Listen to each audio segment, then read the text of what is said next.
Hi guys, welcome to episode 1 of the Dirty Knitting Hippie podcast. My name is Kristen, and you can find me on Instagram as Dirty Knitting Hippie and Ravelry as Tyler's mom, Chris. I will put my information down here so that you can find me. I am coming to you from the San Francisco Bay Area. I am a second generation Bay Area native. Both of my parents were born and raised in the city that my sister and I grew up in, which is pretty unusual these days, given that the Bay Area is such a rich and diverse place. So I currently live just 20 minutes from where I grew up, and I have never left, which is even more unusual if you know anything about the San Francisco Bay Area. I have knit for the past 5-ish to 6 years, somewhere in there. And I've always been really creative. I grew up playing violin, 14 years of violin, classically studied. And so I grew up playing violin in symphony orchestras and small ensemble as well as solo.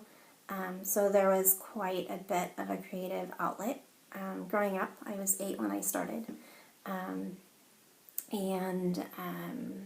have always, had some sort of crafty outlet as well. So cross stitch, embroidery, sewing, baking, decorating, cake decorating that is, and 5 to 6 years ago I started knitting. I was, at that time, I have 2 children, 17 and almost 13, gosh. And both of my kids spend quite a bit of time in a speech, language, and OT clinic. They're both on the autism spectrum. And so I was spending, between them like 5 hours a week just sitting in waiting rooms. And so while I was, spending some time reading, that's a long time to just sit.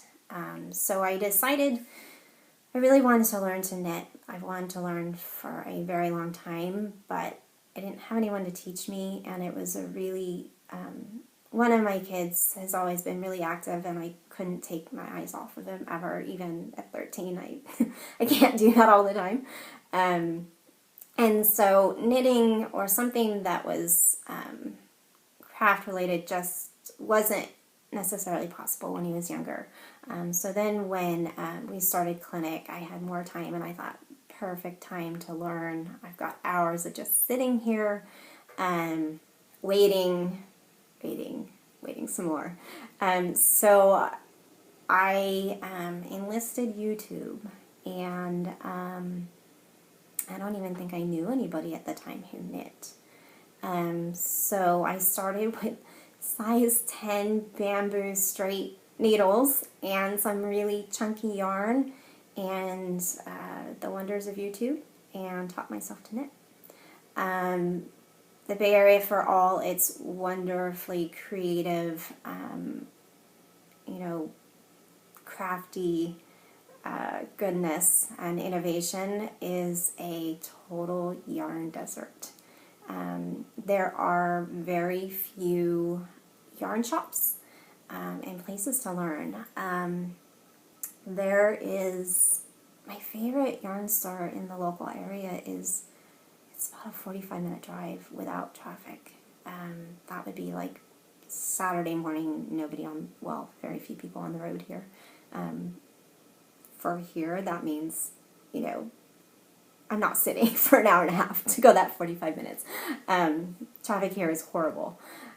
So there just weren't any classes available. So yeah, I learned with YouTube.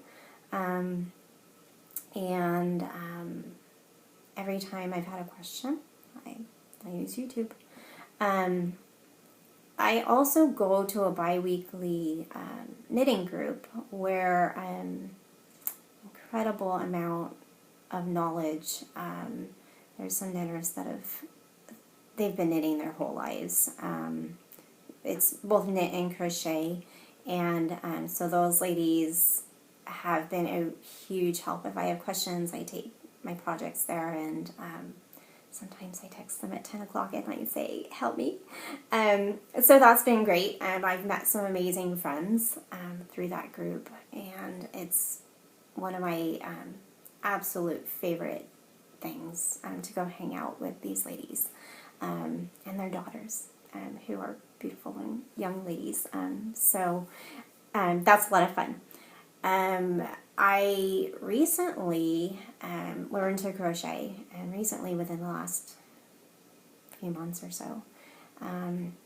Miss Betty is this amazing woman she reminds me of my grandmother. My grandparents were much older when they had children, and they were in their 40s. And my grandmother and I, she was just the funniest lady. So I didn't have a lot of concentrated time with her. Growing up, they didn't live terribly close when I was old enough to maybe learn to crochet. And I think my grandmother crocheted. I'm almost positive.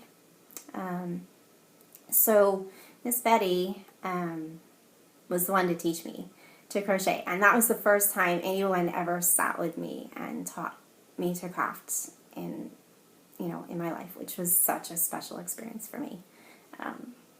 So that was phenomenal. So I crochet. Not well. Sorry, Miss Betty. I'm learning. It was a huge learning curve, and I joked with her the whole time that I would probably be the one person she would be able to teach, because it was so strange. I knit. I actually flick with my right hand and crochet with my left. So that was a major learning curve for me. I did eventually pick it up, but my skills, it's not my first craft, and so I'm still learning, and I will show you my current crochet work in progress when we get to that portion. So along with knitting and very rudimentary crochet skills, I enjoy sewing. I enjoy making project bags, so time to time you will see projects being stored in bags that I have made. I don't have a business. I just sew for myself and for friends occasionally as gifts, but I do enjoy it. I also every once in a while dye yarn, which I love to play with color, and so there may be some hand dye of my own making its debut in some of my projects, which will be really exciting. I've done I guess I have quite a few skeins that I've dyed myself, but I have not yet knit with them. So I'm really excited to do that, and actually that will be something you will see in just a few moments. Let's get started and see what I got here. So I'm going to start with my finished objects. Before I start with that, I have been totally baffled as to why I don't love knitting socks. I like shawls, I like lacework, towels, scarves, sweaters.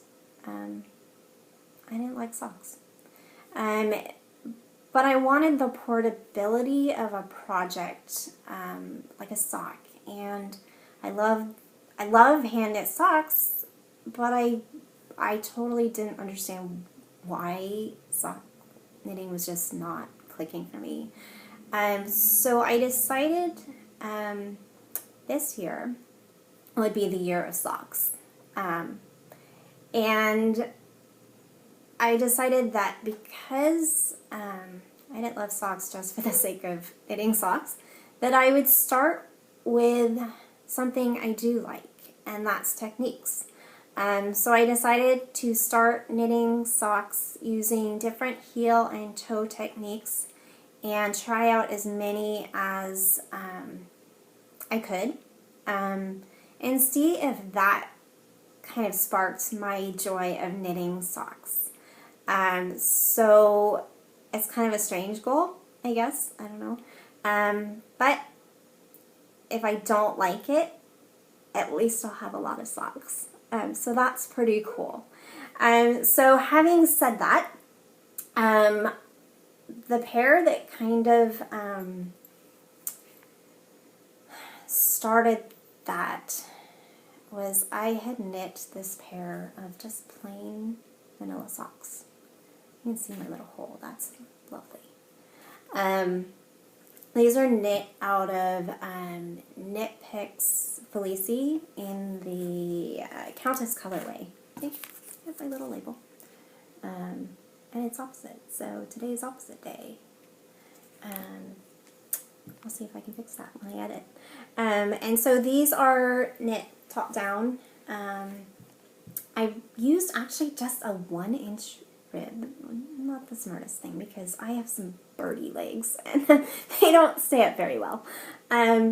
So top down, the heel is an Afterthought heel. It's Laura Linneman, Lala from Ravelry. It's her heel pattern. And then the toe is, I believe this is from, this might be Smooth Operator Socks toe. This pair, I'm going to admit right now, I am the worst Ravelry member. I don't log everything I make, and I haven't. So my goal is to be more accountable. Part of the reason for this podcast is that I'll be a more accountable knitter, and you'll see why in a few minutes. So like I said, the yarn was Knit Picks Felici in the Countess colorway. The heel and toe are contrasting with Knit Picks Gloss, which is a 70-30 merino silk wool, and it's the hot colorway. So I didn't even want to put those on sock blockers because they're kind of, well, they're not awesome. Then I started, what did I do next? Oh, these. And the color, let's see if it kind of shows up a little bit better. Yeah. Yeah. So I have actually just one of these on a sock blocker because I have another sock that I want to show you, and I only own one pair of blockers. So there is actually two. The neat thing about these is they are almost perfectly opposite. Initially that really ticked me off. I tend to be somewhat of a perfectionist in some ways, and I like things to kind of match. So when I caked these balls up, sorry, I have allergies. When I caked these balls up, it was very apparent that my socks were going to be different, but I didn't want to waste it. So I just decided to roll the dice and see what would happen, and I ended up with two perfectly opposite socks, almost down to the row. And I will insert a picture that I posted on Instagram so that you can see like how opposite these are.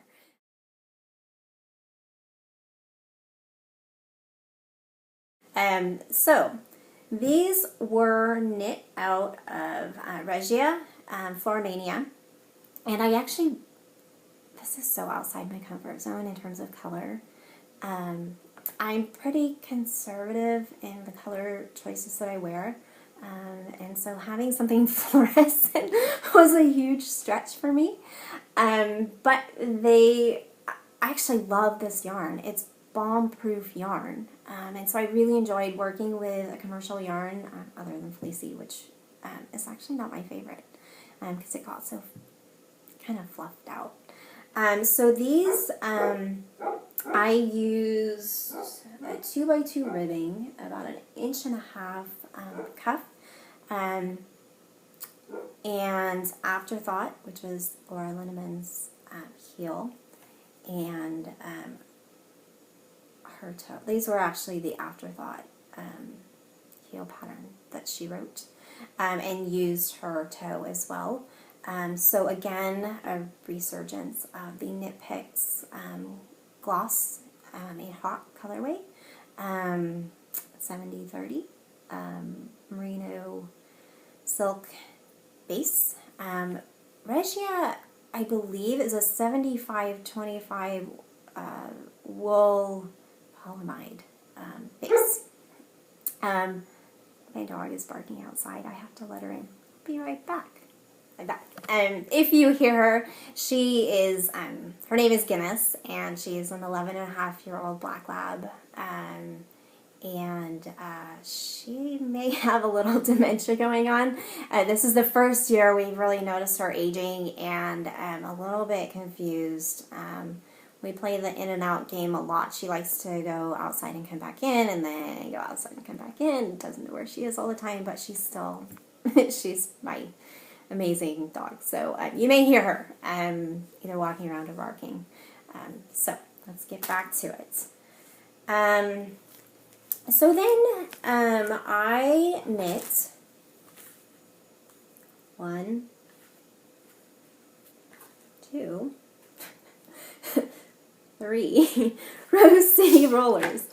I don't know how I did this. I wanted a shorty pair of socks, and I knit the first one, no problem.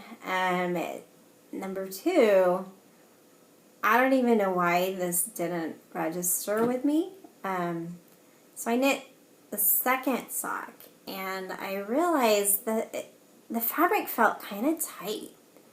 And I was like, God, this is like really dense. This is, I can't imagine having such a huge tension issue. That's never been an issue for me until I finished it. And I thought, dang, these things are 2 totally different sizes.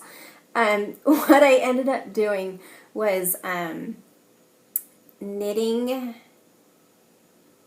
my first sock. And one thing I didn't mention, all 3 of these have been knit on a signature size 1, US size 1, 2.25 millimeter DPNs. I have found that I can magic loop, no problem. I can do that on larger things. But I find that with socks, I really fight my needles to pull through. And I actually have, from years of playing violin and knitting, I have carpal tunnel that I had spent 6 months rehabbing instead of surgery. And I'm trying not to have surgery because personal choice, once you do it, you can't undo it. And so I am very careful with my wrists and the strain that I put on them. And that goes for knitting. I try and make sure I have really good posture and do my exercises religiously. So I use DPNs because they seem to be gentler on my wrists. So most of what you're going to see in terms of socks will be knit on DPNs.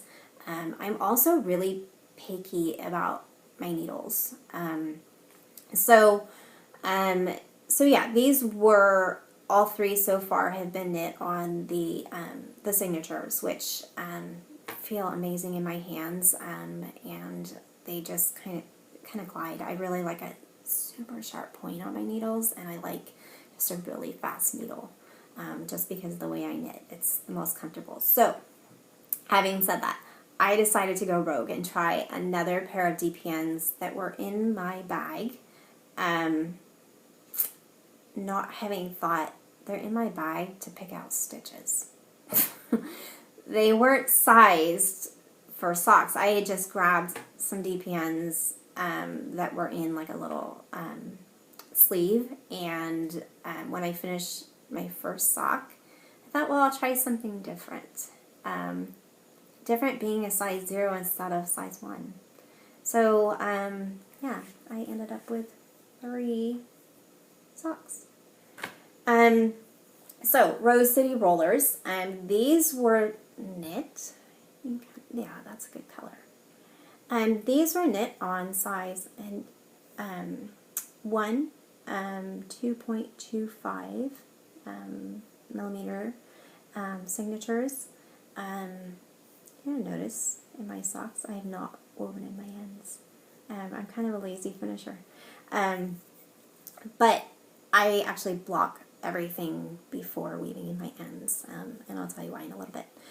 So these I did the curved heel, afterthought heel. I'm kind of finding I like the afterthought heel, which kind of defeats my goal. I mean, my purpose this year is to learn different heels and toes, but in a way, I kind of stuck with that. They're different afterthought heels, so I'm not totally cheating. So this was Susan B. Anderson's afterthought heel, but I did a curved heel. And then I did the, in the pattern, there's an option to do a curved toe. And so I did that. That counts as my, my alternative toe. Might be squeaking through. But on these, I also, you can't tell, but I took the other end of the yarn. They're not contrasting, but I didn't knit straight up. One of the reasons I do that is that if I ever have to go back and replace a heel or toe because it's worn out, it's easier to pick out because you can see how different that piece is. So it's more of a functional thing instead of a look for me. So yeah, I have 3 of these. So these were, the yarn is Lorna's Laces. The first time I had used it, and it's in the Shepherd's Sock base, which is an 80/20 merino nylon base. Kind of generous skeins, 430 yards. Machine wash cold, dry flat, which I do with all of my hand knits anyway. The color is Vera, and it's a really sweet colorway. I really like that. And once I blocked these, they were just so soft. The yarn wasn't like, it was pretty soft while knitting with it, but one of the things I love about blocking is it really makes the yarn soft. So it feels really good on your feet. So yeah, the next finished object are these. These are Hermione's Everyday Socks. Everybody has probably knit this. It's a free, let's see the stitches. It's a free pattern on Ravelry, and the designer is Erica Luter, and gosh, I love her stuff. This was the first of her patterns, and it was so nicely written, easy to follow, and I thought, you know, I've knit lace, and I've knit sweaters, different construction, but since socks are new, I wanted something that was kind of simple, so I started with the most simplest of socks, which would be a vanilla sock. And then I thought, well, I'll start kind of moving towards a more simple pattern. And it was so easily memorized that it was such a fun knit. A very simple pattern, but a lot of fun. They just kind of flew. So the yarn I used for these was White Birch Fiber Arts. And I love her tagline. It's "Friends don't let friends craft with insipid yarn." And she has a beautiful shop. It's whitebirchfiberarts.etsy.com, and she's based out of Vermont. So these are, it was a 400 yard sock set. So 2 gradient cakes came in the set, and it's a 80/20 merino nylon base, and the colorway was russet to rose. So it started on the outside with this really deep russet color, and then went down gradient to this is actually the inside of the cake, and it's kind of a light pink. when I was knitting these, immediately I was kind of concerned that the part I really enjoyed of that cake was on the inside, and I pull from my outside of my cakes, and I didn't recake this. And so I was kind of bummed that I wouldn't get like the best part of the cake, because I knew I probably wouldn't use the whole cake.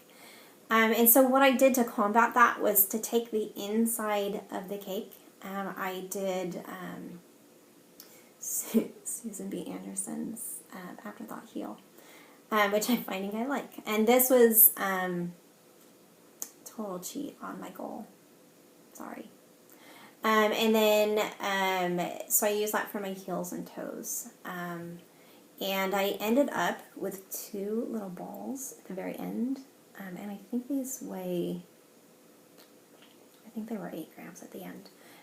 So I used a good portion of these cakes. And this yarn, it was my first time using her yarn, total joy.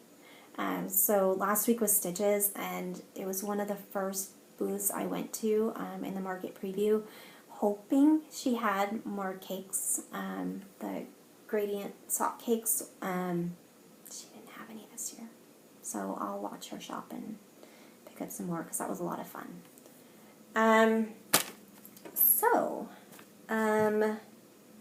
Yeah, that is the end of my finished objects.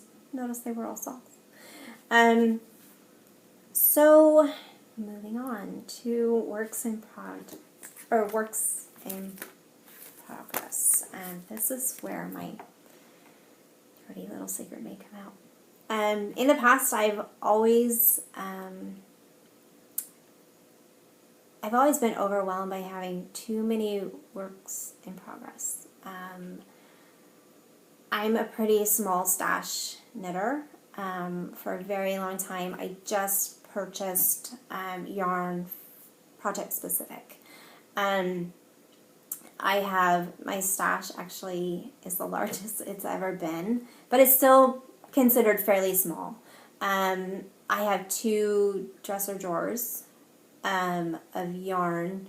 One of those is about half full right now. So, and I have a tote, which for me feels kind of overwhelming, because like I said, I don't like to have a large stash. A lot of the tote came from traveling. This summer, through travel, actually it started in April, went to visit my mom, and due to health reasons and just checking up on her, I spent a lot of time in Oregon this year, doing some less than desirable tasks with some really hard family stuff. And so every time I completed a task, I rewarded myself with a skein of yarn from Stash, which is an amazing yarn store in Corvallis. The other thing I did was sometimes I drove up to Corvallis, and there are a lot of yarn shops in Oregon. So I would pull off the freeway and go visit a yarn shop. Ashford, Medford, Eugene, Corvallis. And so I brought back yarn. On one of my trips up there, Stash was having their yearly sidewalk sale, and I got some amazing yarn for like half off. So I ended up having to buy a suitcase to bring it home, along with some other things that I was bringing home. When I have flown up, sometimes I fly into Portland and drive down to Corvallis, and Portland's a dangerous yarn city. So I've bought some things in Portland as well. So that's how my stash kind of grew. Oh, and I guess continuing that. So a lot of time in Oregon. But my husband and family and I went to Alaska this year. We went on a cruise with my mother-in-law. So I bought some yarn in Alaska at the various ports. And at the end of the summer, I realized we'd also gone, oh, okay. So I love music and I love Fish, the band Fish. And so my husband and I went on Fish tour this summer. We did the whole West Coast tour. So that started in the Gorge in Washington, and we went all the way down to Chula Vista, California, which is like 2 or 3 miles from the California border. So at the end of the summer, I realized I had toured or had been down the entire coast from the furthest north I went was Juneau, Alaska, all the way down to the Mexican border through planes, cars, and cruise ships. So that was kind of fun. And I've never done anything like that in terms of a whole coastal tour, but that was so much fun. So along the way, I picked up some yarn. So right now, my goal is to kind of knit through that. I'm on somewhat of a yarn diet, and the idea of buying yarn right now is overwhelming. So yeah, my goal is to get rid of works in progress, things that have been lingering, and yeah. So let's start with my works in progress. Let's see. Well, let's continue with socks. This is a bag that I actually sewed myself, and that's the inside. So yeah, there's project bag number 1 that's making its appearance. This is a commercial yarn. It is, God, these colors are turning out well. This is actually opal. And there's a ball band in here somewhere. Okay. So this is, I don't speak German. And the label's in German. But it's opal, and it's got this cute little sheep on its ball band. It's, let's see, what content is this? Superwash, 75 virgin wool, 25% polyamide, and I actually really like these commercial yarns because they're bomb-proof. If I'm going to take the time to knit a sock, sure, I want a beautiful pair of socks, that's the goal, but I also want a sock that's functional and that, you know, I'm busy. I like things that if I'm going to put a lot of wear and tear that they're not going to be destroyed quickly. So yeah. So I caked these up into 2 50-gram balls. And these are the zigzagular socks. It's a pattern by Susie White.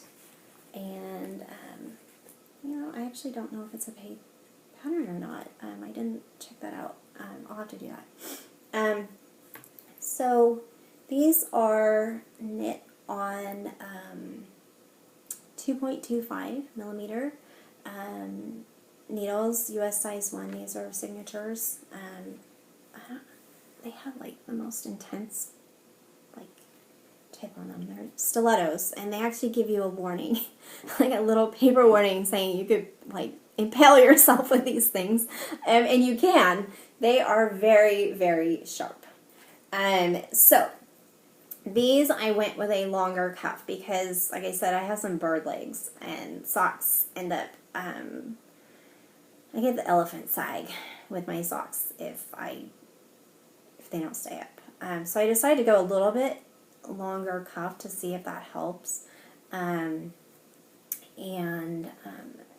see, yeah, so there's the zigzagular cable kind of running through them. My progress keeper, oh my god, can you see that? It's a Hostess cupcake. I bought some stitch markers from Super Miniatures on Etsy, and they're amazing. I love food, so I bought a Hostess cupcake, and you can see the cream filling in there, and I bought a taco because who doesn't love tacos? I like tacos. And I bought like an iced coffee, and they make me laugh. So I put my progress keeper on the other day, just to kind of see how much I did in one sitting. So zigzagular. I also made like a little. They're housed in like a needle keeper.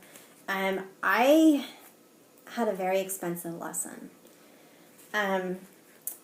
Signatures are not the cheapest of needles, and I was very careless and used one of them to pick out my stitches. I bent it, and I had to replace it because I knit with 4, and so I have 4 DPNs in my project, and used a 5th to knit with, and it had like a bow in it, and it was driving me crazy, so I had to replace it.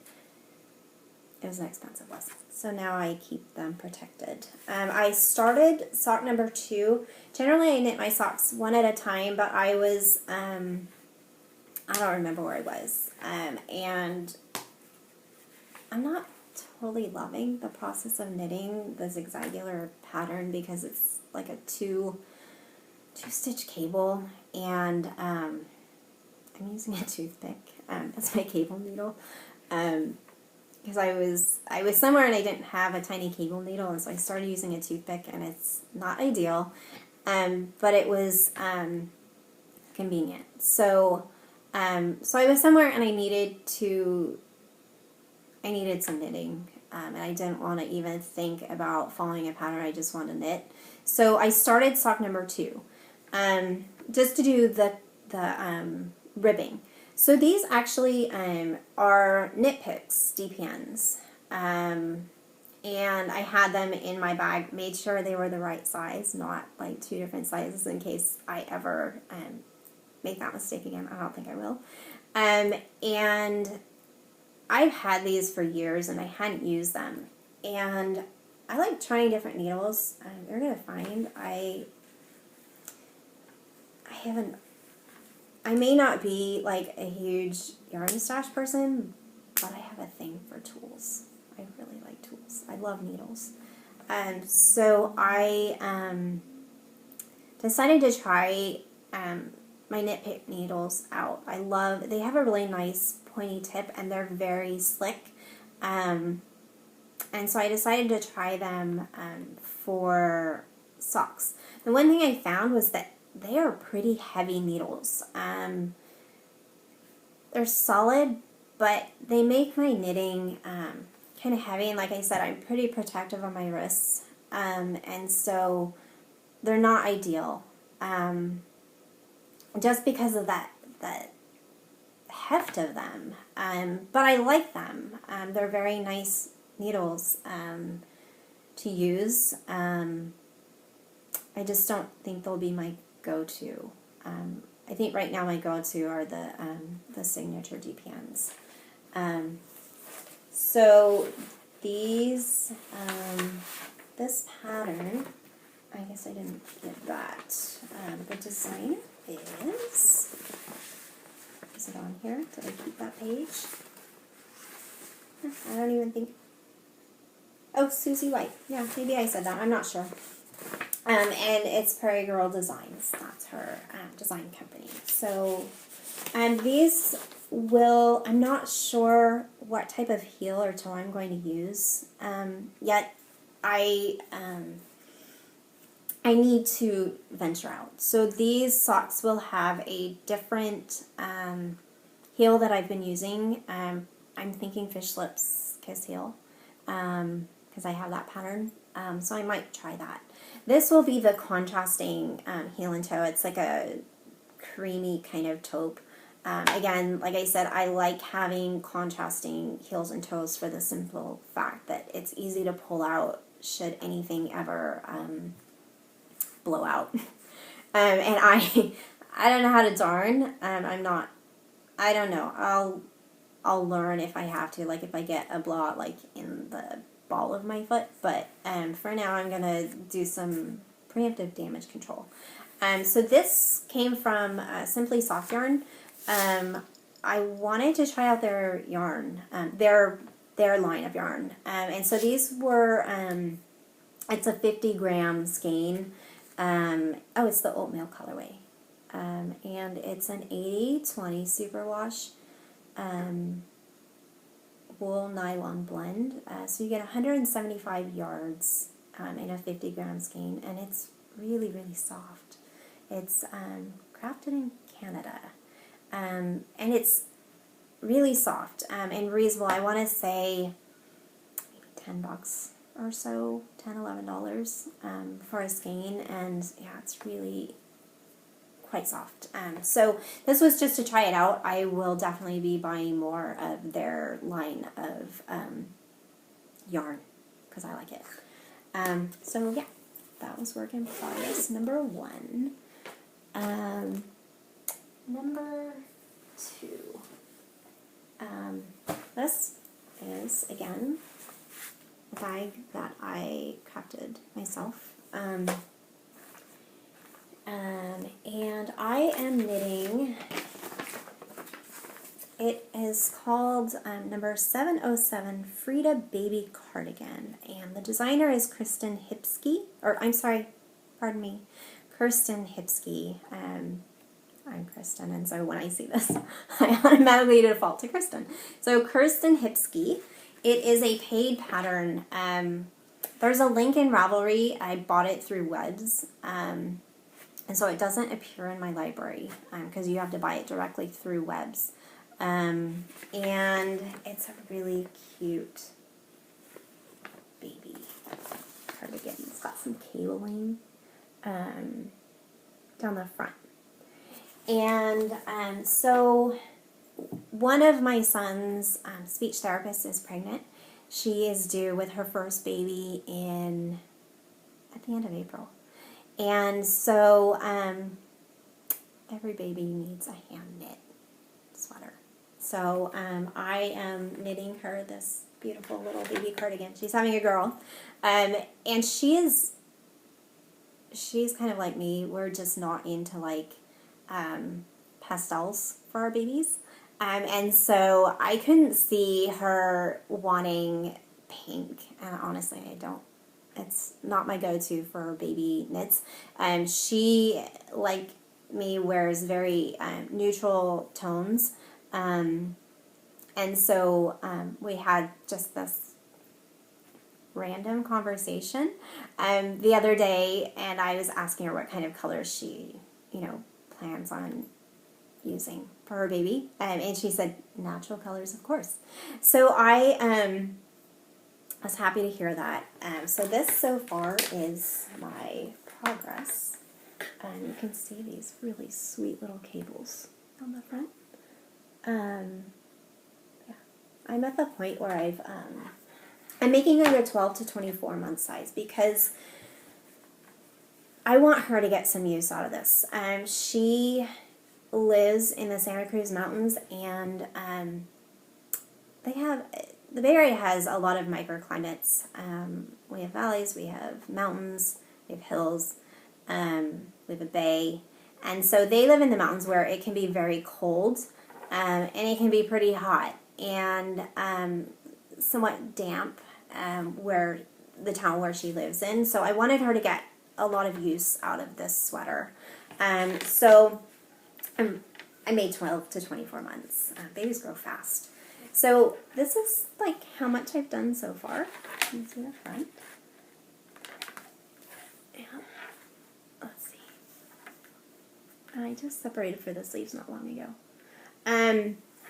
And these, let's see, the yarn I'm using is actually Valley Superwash DK.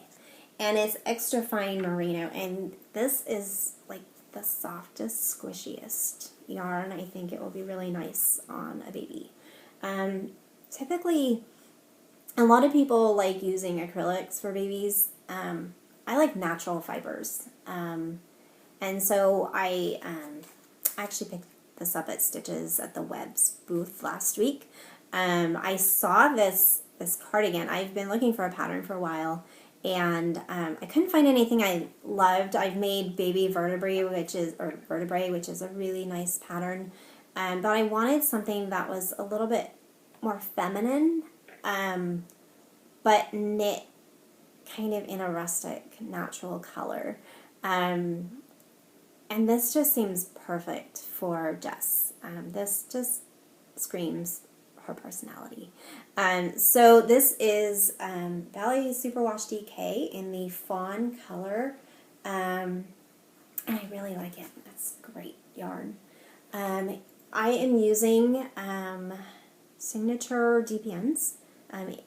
These are in the stiletto point as well. Like I mentioned, I really like a very sharp tip to knit with. Size 4, 3.5 millimeter. I just got these. I typically knit with, my go-to is either Chogu or Haya. But I bought these kind of as a treat. I'm slowly building my stash of signature needles. I really wanted to try them. I love their TPN, so I bought these as a treat. A huge treat. And the cables are incredible. They are a swivel cable, which I like because both my Chogu and Haya have that. The one thing that, and these are the convertibles, so they're not a fixed needle. The join, you can't feel it. And I have some really picky, sensitive hands. Can't feel anything.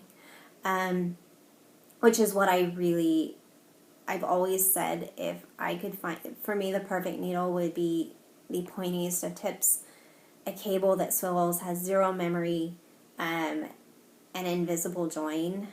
Yeah, that's it. So, I'm making good progress on this sweater. Let's see, do I have the buttons? Oh, so these are okay, so yesterday, like I said, this is kind of a crafting desert. My only option for buttons that I could think of yesterday was Joann's. So we stopped there yesterday, and I picked up a couple sets of buttons to try and see if I like them. I have these, which are really cute little, they're kind of like flower shaped. I don't know, they may end up on there. What I really had envisioned were some like mother of pearl buttons, but I couldn't find anything like that. And the other option were these, which are kind of a metal button. So when I get to the ends, I'll decide. I haven't decided yet. Okay. So those are my two really active work in progress that I'm kind of switching each between. I have always been a monogamous knitter, and so for me having, I'm starting to learn to work on multiple projects at once. It gave me, I don't know if it's anxiety, but I always felt like when I was working on a project, I wanted to go start to finish and complete the whole process and not compete with something else, because I felt like if I was doing that, I wasn't working on what I should be working on.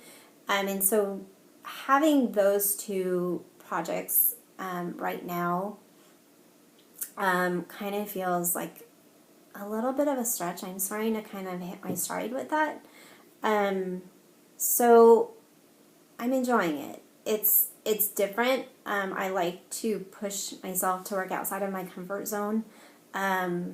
So yeah, I'm kind of enjoying that and learning to balance and shuffle things. I do that a lot in my life, but I guess this was the one area that I hadn't really ventured into doing. So having said that, a lot of times what what will happen is that I may start a project and shelve it for a while. Like I hit a snag and I just give up, so I shelve it and move along. So having, before I do that, I have another work in progress, and I don't know if you can really call it that. I had at the beginning of the year what I called a cast-on party. I am going to be having surgery at some point. I don't know when. It's kind of unusual. I am on a transplant list for, not for an organ, tissue. I somehow tore the cartilage on the end of my femur and damaged the bone as well. So I am waiting for a donor and have been waiting since December to get a call that I have a donor match. Yeah. So what I decided was I wanted to have projects kind of cast on. Unlike a tissue donor, I get a few days notice that I have a match, so I won't have to rush to the hospital. It's not that type of donor. The longevity of bone is a little bit longer. But I wanted to have projects cast on because I'm going to be on crutches for the better part of 6 months. And some significant rehab thrown in there. So I wanted projects that I wouldn't have to plan, be on my feet to kind of cake, and they can just go as I'm sedentary, which has been really hard. I'm not a sedentary person, but at least I would have something to do. That was another reason I wanted to start this podcast, so that I had activities and things that would really fill my time. Yes, we will obviously still be homeschooling. I will be adding a meaty rehab program to my life to get me back up and learning to walk again. But I wanted to make sure my time was occupied with things that brought me joy. So this brings me joy. So I cast, and I knit through all the things I cast on. So I'm starting to cast more on now. And so this is not my bag. This is a bag made by You So and So. I don't even know how I don't know how I became aware of her bags. It may have been, I'm on a few of the large Facebook groups. One of my favorite Facebook knitting groups is Knit and Chat, as well as Knitting, Addicted to Knitting, and Addicted to Sock Knitting. There might be another one in there. I can't think of right now. Yeah, but anyway, so I may have seen one of her bags on in one of those groups. I have a feeling it was Knit and Chat. Bunch of enablers, guys. So her bags are incredible. I really love her bags. I fell in love with her fabrics. So this is her science math geek bag. I love science. I absolutely love science. So on the inside, let me take this out. There is some amazing math fabric. And in her bags, they all have this fantastic pocket and a really nice kind of wide open bag. Her zippers are on the outside, which I kind of like. Really nice handle. And then the most sweet thing about her bags, they all have these really fun zipper pulls or charms. So a microscope. I love science, so this is so up my alley. I saw this bag and I had to have it. So yeah, I like that. In this bag is, and I just cast on, it's been sitting cast on, I haven't worked on it yet. It's the Dark Side Cowl, a fully reversible cowl in a sensuously textured stitch, designed by Sarah Fama. So I can show you that. It's a terrible printout because it's been sitting in this bag. Again, I don't know if it's paid. I'm sorry. Terrible research. So this is the yarn that I'm trying. Good God. It's a kind of a mess. So this is the yarn I'm planning on using. And that's a pretty close color. I'm trying to shield the window. Our lighting has changed because those clouds are coming in. It's carmine, that's the color, and this is Blue Sky Baby, 55% baby alpaca and 45% fine merino. It is really incredibly soft. It is, looks like a chunky yarn to me. It doesn't say, but I'm assuming because gauge is 4 to 5 stitches per inch, so that sounds chunky to me. 150 grams, which is a really nice, generous skein of yarn. 218 yards. These, like I said, that's all I got. Not much there.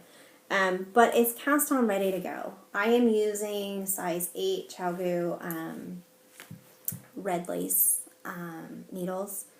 These are interchangeable. I love these. Like I said, these were my primary go-to.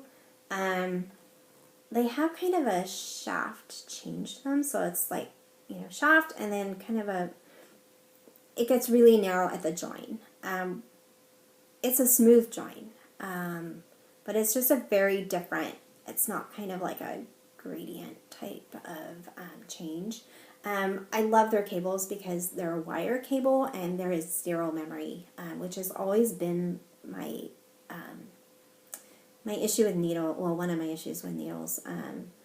My highs, these are a 5-inch, so a 5-inch tip, or needle. I used highs for years in the 4-inch. I have tiny hands, and so I knit kind of with my fingertips. So for me, the 4-inch is a really nice fit in my hands. But what was happening was all of my cables at the joins were bending, and I had a couple break because it was resting on the palm of my hand. And so I wanted to try something a little bit more sturdy.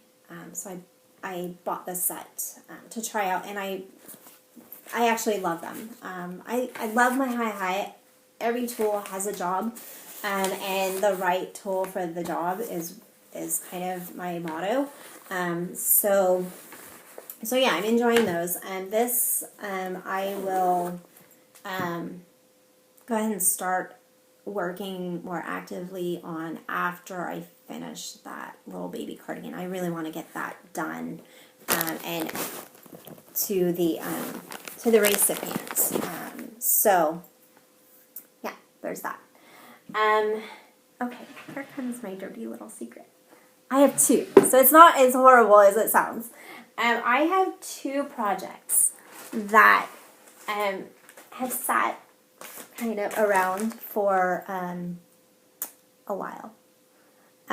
This one is ridiculous. Like, the reason is ridiculous. Like, it's in a Ziploc bag. I didn't use a project bag. This is oh crap, what's that called? It's a cowl, but that's not the oh crap part. It is this long tubular cowl. Maybe it's the duotone cowl. I don't see. It sat for a year, and I didn't even remember what it was called. The only reason it sat for a year was I need to Kitchener in the round to close this. That's the dumbest reason ever. But like I said before, sometimes my finishing work, I'll just set it aside because that's not my favorite thing. So, whatever. Anyway, so this is like the softest yarn ever. It's actually Knit Picks comfy. And so I had a lot of this kind of sitting in my stash. It gets cold in the Bay Area. People think California, oh, sunny beaches. I live about a mile from the water, and from the bay, actually. So the Bay Area has like this kind of inlet, and like the San Francisco Bay Bridge is at the opening of that inlet, and then you go all the way into like kind of a point where the land is. Well, I live in that inlet kind of towards the end of the point. and so about a mile from the water. And we have our own weather here. It gets quite damp. And if you go like even a half mile in, you don't have that dampness feeling.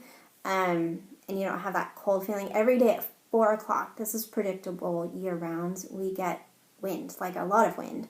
And it's coming right off the water. So, and it doesn't last that long, but I always feel kind of cold. I'm not a very big person, so I'm always cold. But I don't feel like wool is always what I want. And so I had this lovely Knit Picks yarn. It's so soft.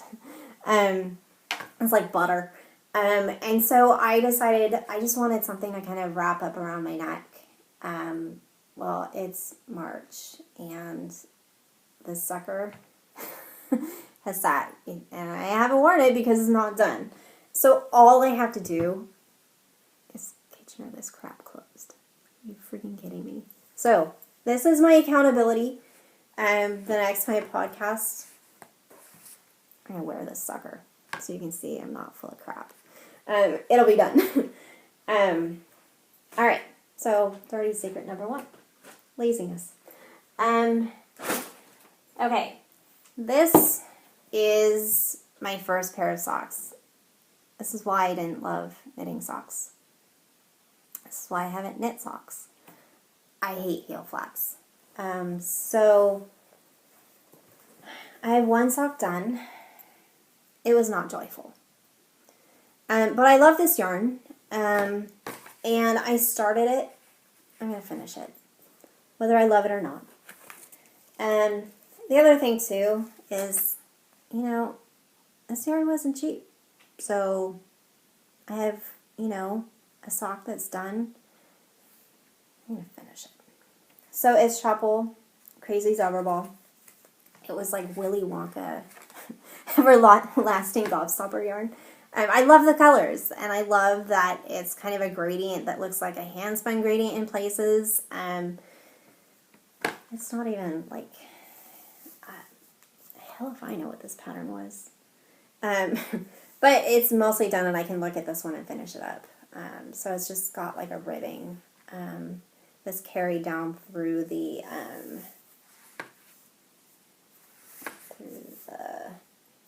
front of the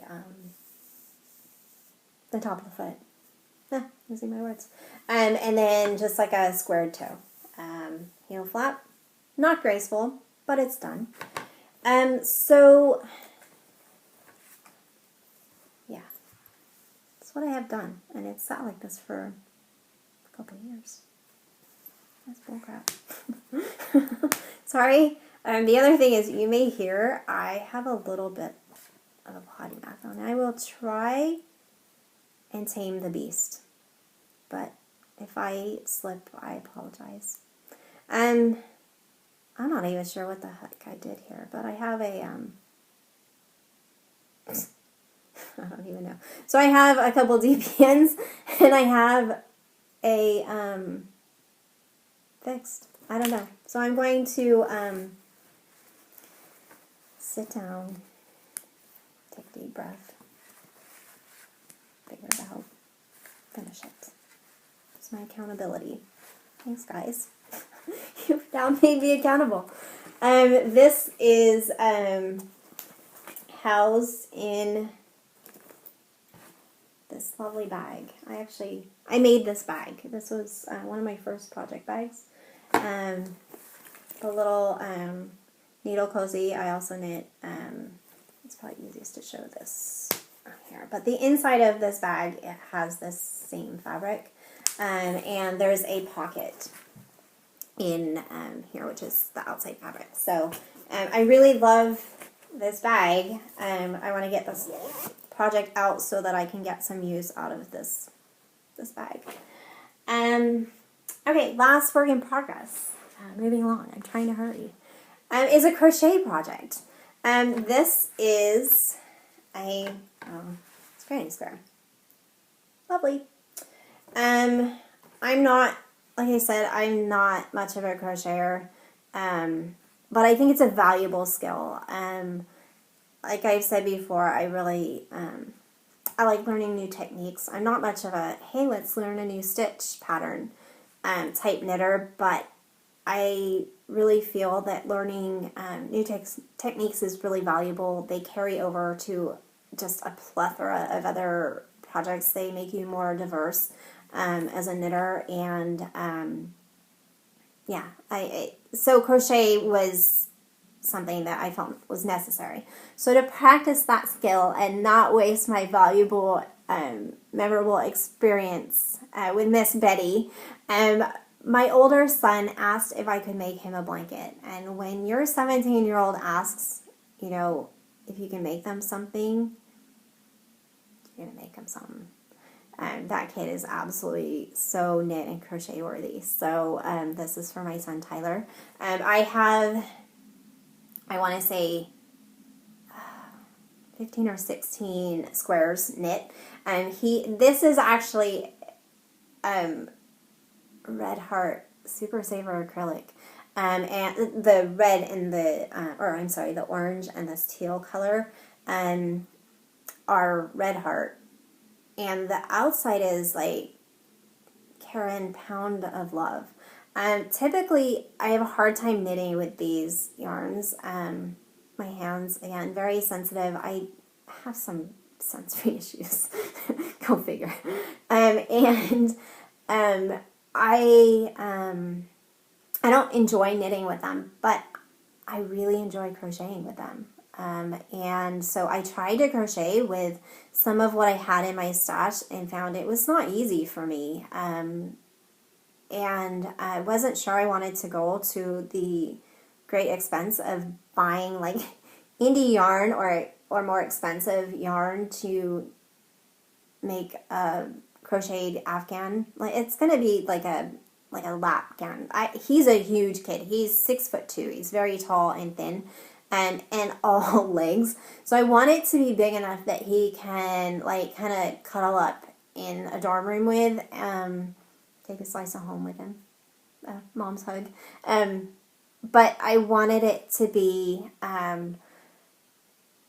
easy enough to care for that he could just throw it in a washer and dryer and not worry that he would ruin the yarn, because he, like I said, he's very knit and crochet worthy, but he is also very conscientious about caring for things. So I wanted it to just be so easy for him to care for. So that is my last work in progress, which is crochet. Like with everything, I am not knitting in these ends until I get to the end. I will totally regret that. But I find that blocking things first before knitting in ends or weaving in ends tends to go a little bit better. Sometimes when you weave those ends in, and then like especially with like lace work, when you stretch it out and you block it, if you cut it first, those ends often will peek out. And so I wait until it's all blocked and then weave things in at the end and kind of snip and bury. So that's how I finish things off. Okay, so I actually have my show notes here that I've been kind of peeking at. Project planning. So I mentioned in the beginning that I play with dyeing yarn. And so I haven't dyed yarn in a few months, but I have some yarn that I really want to knit with. I haven't actually knit with anything I've dyed. I've just been playing with color, learning the process, finding what works for me, enjoying color. I love color. I love combining color. Like I said, I have a very conservative color palette in my everyday wear, but sometimes that little pop of color is a lot of fun. So I like playing with color. So I am thinking I want to knit a shawl. The question right now is I want to knit a Hohi Locatelli shawl. I'm not sure whether I want to knit a Pure Joy shawl or a 3-color cashmere shawl, but I'm going to have to flip a coin. But I have some yarn that I would like to use, I believe, and this is something that I dye myself. So this is, let me see if I can block some of that. Okay, that's pretty close. So this is a yarn that it's kind of showing up a little bit more vibrant than it is. These bits of like purple are kind of like a darker color. So it's got different tones of blue. Some are quite navy, and then they range out to this lighter bit here. There's kind of like purple and some maroons thrown in there. So this was one of, and it's gold Selena, which is kind of fun. That is so, and then there's these lighter sections. This is kind of a departure from my comfort zone. But this was so much fun to play with. So that was kind of like a kettle dye. And it's really soft. It's a merino nylon Stelina blend. So there's that one. Then there's this one, which has little, it's kind of like a periwinkle. There's some sections that are a little bit lighter periwinkle and some little pops of like a familiar blue in here. Yeah, I've used pretty much the same colors in parts of this.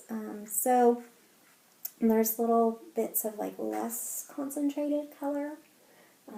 There's grays in here.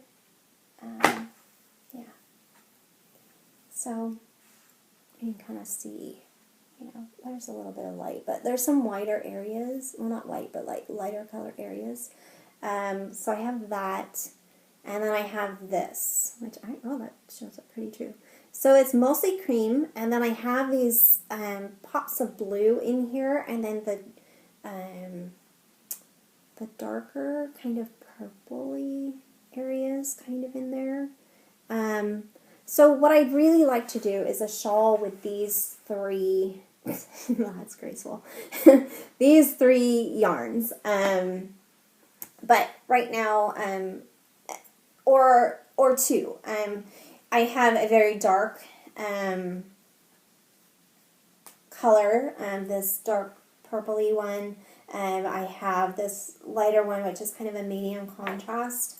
And then I have this light one that's kind of an in-between that shares colors from both. So it's a nice bridge in color.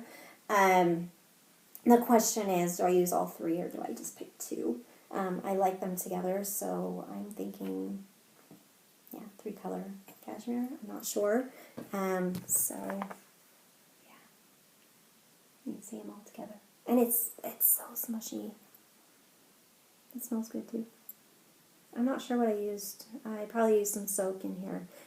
So my friend Teresa always laughs because I'm very tactile, and I love, she laughs, I love to feel yarn. But then, so I grab yarn and I'll hold it like this, and then what she'll see is I'll do this, and then I smell, and she always rolls her eyes when I smell it. So I like the smell of yarn. So yeah, there's that. Okay, so that is a project I'm kind of playing with. I'm going to cast on a couple more pairs of socks to have waiting. I don't want to get to a point where I don't have any projects kind of cast on and ready to go in a bag, because like I said, I need things that are sitting waiting in the wings. It'll be much easier for me. Stitches West was last weekend, and I told myself, and I go every year because it's a local show, gotta go. So I went, and I told myself before I went that my focus would not be on yarn because I am feeling a little bit overwhelmed. in what I have, and I want to work on my stash. Having said that, I bought a tiny bit of yarn.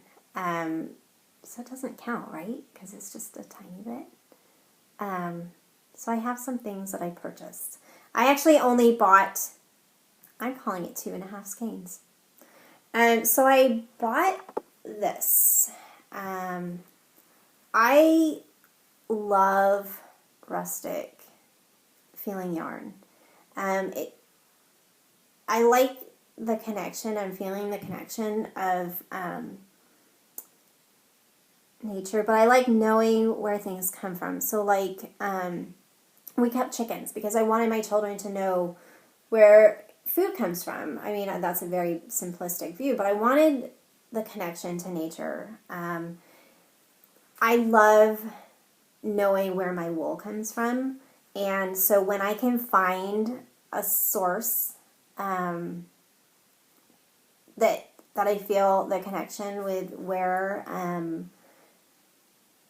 this comes from, and seeing, you know, it came from this sheep and the whole process, and the sheep has given it to me to make a beautiful product. I love that. So this is a very rustic feeling yarn.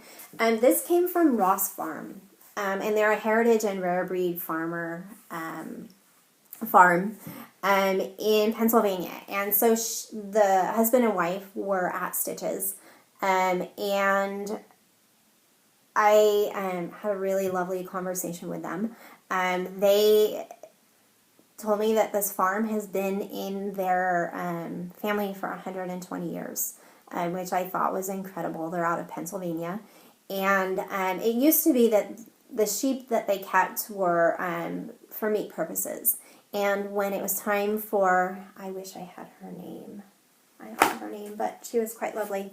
When it was her turn to take over the farm, she felt like, you know, the wool from the sheep, they couldn't give it away. It was not all wool is good for spinning and knitting with. And so she said it was a real problem to get rid of the wool, and it was just wasted. And so she wanted to have sheep that were dual purpose. So they now have, you know, some sheep that are used for meat purposes, and but the wool is useful.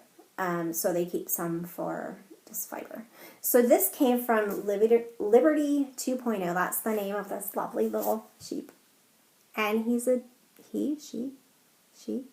is a Jacob sheep. And it's not a soft yarn. It's not a yarn that you want to like rub on your face. I'm okay with that feeling. I love the crunchy. In fact, there's some veggie matter in here that I find exciting. So this will probably be some sort of cabled hat. So it won't be close to my skin, but I think it would make a beautiful cabled hat. So I broke my promise that I wouldn't buy yarn. Sorry. But I'm not. This, I have wanted to try their yarn. This is Biscotte. Biscotte yarns, and they are out of Quebec, I believe. Yeah, they're from Quebec. This is a self-striping yarn, but it has these speckles in. And it so it's self-striping. It has like these dark pink, light pink, and then the white stripe is a speckle, which I thought would be quite fun. So these actually will be socks, and it's 85-15 superwash merino, 15% nylon, and it's this sock yarn. It's 100 grams, 400 meters, which is 435 yards. 435 yards, and yeah, so that's their little card. So it is very, very soft yarn, and like I said, I told myself I wouldn't buy yarn. I didn't go crazy. This is heels and toes. This was necessary. This is purposeful yarn, and I was going to do a black heel and toe. And this is from Stunning String Studio.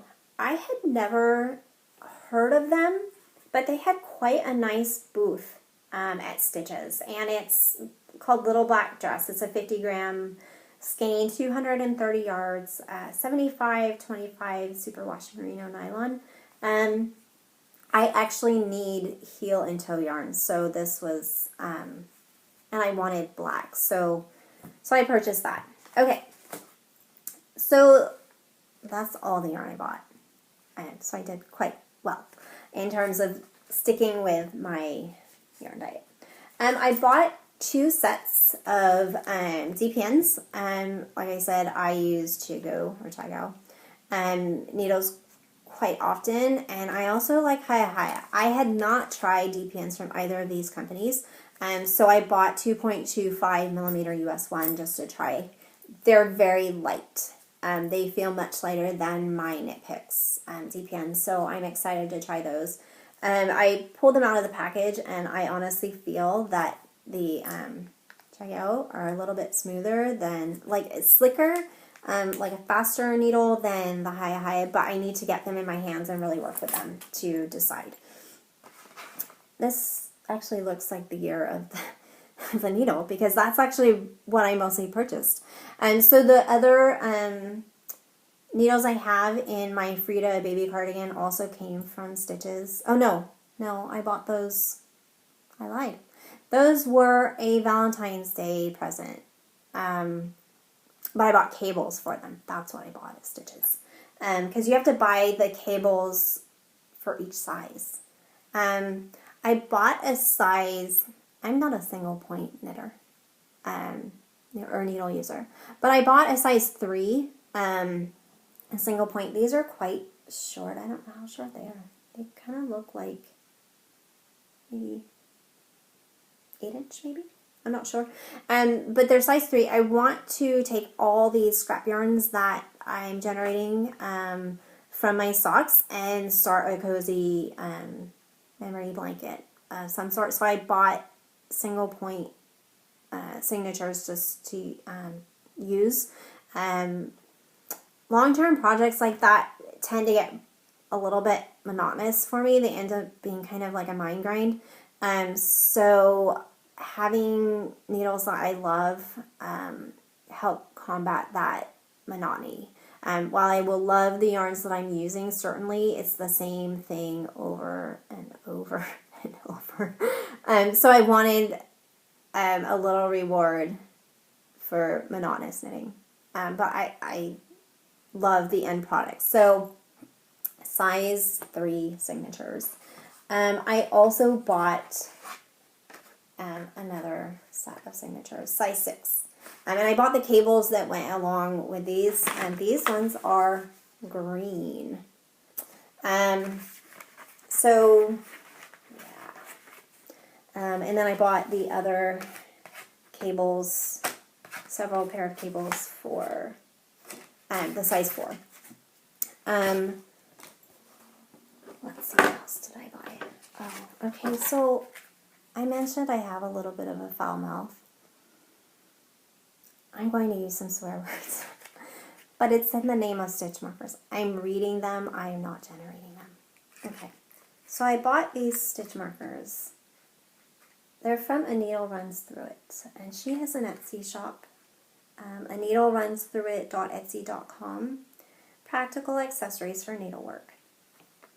They're wood burned, and okay, you can't read that because it's opposite. I'm gonna have to figure out how to fix that. But what you can see, it's not my finger, remember this, is a middle finger. These are the naughtiest stitch markers, which is why I wanted them. Okay, so here it goes. I almost feel like 7 words from George Carlin. Okay, so one of them says, slip this bitch, cast off motherfucker, unicorn. So that's beautiful, right? I don't feel like I've, oops, there you go, little unicorn. Okay, here come the swears. Get your shit together. 0 fucks given. Bitch please. Rip the motherfucker. Sometimes I say that. And then fuck this shit. I'm sorry if I've offended everybody. In 1 5-second reading. I apologize. I'll just get it out there in the open. Sorry. This is not G-rated, apparently. I've just proven that I'm not capable of G-rating my mouth. Okay, so moving on. Back to wholesome. I bought these little buttons, which may end up going on that cardigan. I don't know. They're beautiful little buttons. They're little trees. I found these. It was a woman who had all kinds of like antique and vintage, just like carved baubles and bits. She also had a lot of buttons. We went to that. That was my son, my younger son went with me, and he had 2 booths that he could not get enough of. Like by the end of, so we went Thursday, Saturday, and Sunday. By the end, we missed Friday. The end of Stitches, these women who ran these 2 booths knew my son quite well. Because he kept wanting to go back and was enamored with them and had many a conversation. So if you were one of those 2 women that my son bonded with, this was a booth that had this little like metal dragon like amulet that I bought him, which was like one of the highlights of his weekend. So while we were there, I ended up finding these buttons and fell in love with them. I love trees, which I guess I should have explained how Dirty Knitting Hippie came to be. I didn't come up with that name. That was not me. But my friend Teresa, her children, well, Teresa calls me a dirty hippie, like, in the most loving way. And her children set up Instagram for me. And so when it came time to choose a name, I was like, I don't know. I'm not terribly creative with names. And so it was her kids that chose the name. And I love trees. We had chickens. I love rocks. A lot of people love the beach. I don't really like the beach. I hate the sand. But for me, being in the trees is really kind of soothing and calming. And so I'm drawn to trees. So I got these buttons because of that. So moving on. I bought some fabric at one of the booths. This colors. We're getting some clouds, so it's really changing the coloring. So it's like a tealish kind of color, and these little sheep. There's little sheep. You can't really see their eyes, but they have brown faces and like kind of some shading. Maybe you can see it. Yeah, I don't know. Anyway, but it's like a twill fabric. I'm going to make a project bag. Project bag. And then I bought this alpaca fabric, which is so much fun. And that will also be a project bag. Or 2, because I actually bought a yard of it. I only have a couple more things that I purchased. This was from the Stunning String Studio. Camera's over here. It's a stitch fix tool, so it's like a little crochet hook. I'm not going to take it out. And then a Dalek progress keeper, and it's on like a little ring. My son, Hunter, my younger one, he actually saw this and told me I had to buy it because he loves Doctor Who. So he is actually the Doctor Who fan in the family, but I'm happy to buy some fun stitch markers. Yeah, whatever. I bought this beautiful little pottery. It's a pin, and she only had a few of these black sheep. And this was from Jim and Brenda Atchison are the designers and makers of Lick and Flames pottery and handcrafted Sagar, Raku, and Ovara ware. They are from up in the Sierras. I think it was Nevada City, which is one of the small little towns leading up on the way to Tahoe. As you may have heard in the news, we had a lot of rain. There was a huge sinkhole that's going to take a very long time to fix just in their area. So they were able to get out pretty well. It happened right before stitches. So they had to come down a little bit early to make sure they got down here. I bought, this is amazing, this mug. Actually, my tea is now cold. This mug, I love pottery. And I don't know if you can see it. It's a matte finish with little pops of like a glaze finish in there. I literally sat there and tried on, maybe 10, 15 mugs. I wanted a mug that I could hold and fit in my hands and just felt comfortable. And so this mug was beautiful. It's Kunihiro Pottery. And Mel and Chris Kunihiro are the potters and makers.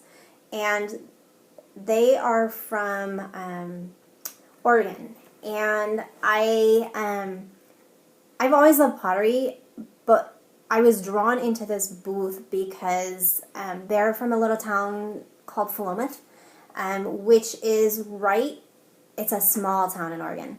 It's right next to Corvallis, which is where my mom lived. And in fact, my mom lived she lived on the outskirts of Corvallis until October. And I was just drawn to them because it just felt like it was meant to be, that I needed to have something from them. And their pottery is beautiful. So it's Kunihiro Pottery, and I'll actually put it, because everything's backwards, I'm not sure how to combat that. I'll have to look into that. They don't ship, unfortunately, but they have a website, and serious eye candy on their website. It's just beautiful.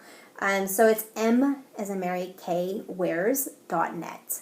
And I will put I'll put all of this in the show notes so that you can look at theirs. If you can't have it, look at it. So it's beautiful. The last thing I purchased are these little snips. I guess I should hold them this way because they'll actually look like something. This is the Eiffel Tower. I bought them from, I'm not sure where I bought them from. Knit and Be Happy is the tag. I will link to who the maker is of these, because I have seen these flying around Instagram and other podcasts for quite some time. And it's a company out of Canada. And these are just so much fun. They're really tiny. They're great for snipping off ends. Tiny. I mean, I have tiny hands, and these are tiny scissors. But I bought them because they're just beautiful and so much fun. One other thing, I didn't buy anything from this booth, but it's worth noting because this is a cause near and dear to my heart. Alice's Embrace was there, and so it's alicesembrace.com. They are a nonprofit organization devoted to providing hand knit and hand crocheted prayer shawls and lap blankets to those suffering from Alzheimer's disease. And they accept charity knitting, prayer shawls, crochet blankets. They have on their website different patterns that you can knit and crochet and donate.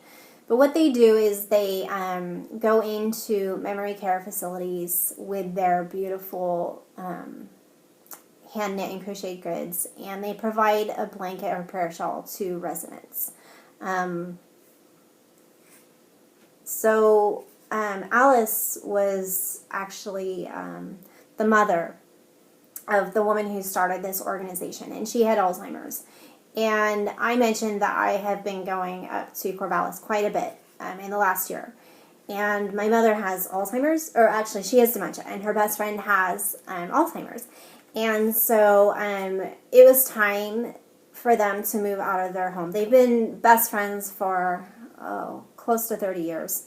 And it was apparent that they could no longer safely live on their own. They needed more help. So my sister and I, in a promise to keep them together, we found a place for them to live together, where they would be well taken care of, they would be together, which was priority number one. And so they're in memory care. So I was really happy to stop by this booth and hear that there was an organization to provide for them. We're very lucky in that they're in a fantastic facility, and they have an apartment, and they are, we joke that they're like college dorm mates, and so they're together, they're happy, they're safe, and they actually really enjoy it. But there's nothing like that, like Alice's Embrace up there, that would come in and provide blankets, but this is a phenomenal organization. They've been at Stitches every year I've been there, and I didn't start going to Stitches until the last maybe four years or so. And so those who do charity knitting, those who do charity knitting, every once in a while I'll mention a charity that and what they do. There's some amazing organizations out there that use knitting and crochet to provide a lot of comfort to those who could really use it. And as knitters and crocheters, we all know how amazing a hand knit feels. It's like a big hug. Locally, there is, we have, where is this going to be? So I mentioned I lived in the San Jose, or the San Francisco Bay Area. We have a quilt museum in San Jose. It's the San Jose Quilt Museum. And at the end of the month, so Friday, March 31st, from 7 to 9, so this is 2017. So if you're watching this in the future, it may have already happened. But so March 31st, 2017, from 7 to 9 p.m., they're having a showing of yarn. So I'll read the card because it's going to show it backwards. But discover the artists who are redefining the tradition of knit and crochet, bringing yarn out of the house and into the world. Reinventing our relationship with this colorful tradition, yarn weaves together wool graffiti artists, I'm assuming yarn bombing, circus performers, and structural designers into a visually striking look at the women who are making a creative stance while building one of modern art's hottest trends. So it's a movie, and that should be a lot of fun. I will post a link to this, or at least post something so you know how to attend. It's $10 for members, $15 for non-members, and refreshments included. I don't know what kind of refreshments, but that sounds pretty awesome. Tickets available at the door and online. So I kind of like their card. That was pretty cool. I've never been to the San Jose Quilt Museum. I used to live in downtown San Jose for years, and there are some incredible museums. San Jose is had this whole renaissance, and they have some amazing restaurants, shops, museums. So it's kind of a fun place. I was really excited to see this yarn movie. And so, yeah, I may be going. Depending on what we've got going on, I'm going to try my hardest. The last thing that I want to do, and it will probably be, I don't know if it's going to be a regular occurrence or kind of a random, is I like to see products that I'm not aware of. I like to hear reviews of things that people use that make knitting and crafting a little bit easier. And I joke that late night podcast viewing, PayPal, and a phone are like the most dangerous combination, because every once in a while I'll see something that another podcaster has used and shown, and then I buy it. Yeah, I try and make mindful purchases, but sometimes, I'll see something and I'll get really excited and just have to have it. One of those things is, and I actually didn't see these on another podcast. I saw these mentioned on, I believe it was Facebook and in chat. Someone had mentioned they use this, the question of blocking came up. Like, what do you use? What are your favorite tools? And Lazada's was a brand I'd never heard of. It's a brand from Israel. And so I think I purchased these directly. I did purchase these directly from them. So Lazada's. Their website, since this is all backwards, and I don't know, not everybody reads backwards. Their website I will include under here. It's www.lazadas.net. So these are flexible blocking wires, and I bought the mix set, and I believe it was somewhere around $29. But they are flexible wires, and I'm going to tell you, this should come on a warning, that when you open them, these wires have no memory. So they're ideal for blocking things with shape. So like a shawl that may be like a crescent shape. It's nice because you can weave these wires into like the edges of your shawl. And they're very thin wires, zero memory. They don't rust. They don't kink. But when you open them, they pop open. So watch your eyes. So you get a set of these wires. I think it came with like 5 or 6 wires. I can't remember. I made the mistake of putting all my blocking pins in here, so I apologize. I'm not 100% positive. Oh, and it came with some T-pins. That was the other thing. T-pins. So I have used these a few times, and they have been life-changing in terms of blocking. Before, I was blocking without wires, and it's very clear I needed a set of wires to block shawls, because pinning takes forever if you don't have wires. And so what I like to do is I weave it in, and then I use those wires to and the pins to kind of pull those wires in so I can block really aggressively. I like my lace knits to really kind of open up, and so one way is to block really aggressively. I will block within an inch of my yarn's life. So these wires have been invaluable, and I really, really like them. And I like that it came in this nice little pouch. Like again, I mentioned that I keep all of my T-pins. I have a few different kinds of pins that I use, but I keep them all in here, so I just grab this nice little pouch, go out to the garage, block my stuff. So that is it. If you have stuck with me for the last hour and a half.